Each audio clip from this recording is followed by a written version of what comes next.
So, hi guys! Welcome to my channel. So, get ready with me kasi ngayon po ay gagawa po tayo ng challenge. TikTok challenge. It's a dance challenge. Kasi, may nag-comment may nag-mention sa akin sa isang TikTok challenge na ginawa ni J Hope, which is may tita. So, sabi niya, nananawanan po na to sa ganito, ganyan. Sana sayawin na to ganito, ganyan. So, sasayawin natin yun. Pero kailangan, maganda tayo. So, yun, ito yung morning face ni Daina. So, first, actually, hindi to akin. Gagamitin natin yun. Para lang maging malinis yung mukha. Para maging malinis yung mukha. Hindi tayo maglagay ng makeup. Ganyan guys, sabi ko mga magtanang hindi makakala sa ating mukha. Pero ganito rin natin. So, yung mamaya, yung look ko, eto. Makikita niyo dyan. Drawing point. Ano drawing point? Sorry. Sinte mo na gusto tayo mag-make up. Parang hindi na siguro. SPF 50. Ano ba gamit ng, anong tawag ng punch? Punch? Pwede na lang guys. Gusto na kami. So, nalisa. Diba?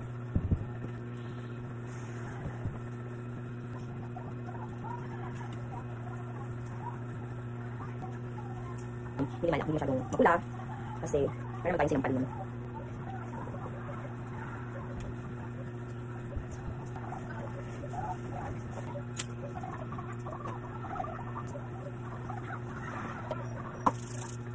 With low budget pala. So, pati naman hindi ako nagkilay. Kasi, hindi ako nagkilay.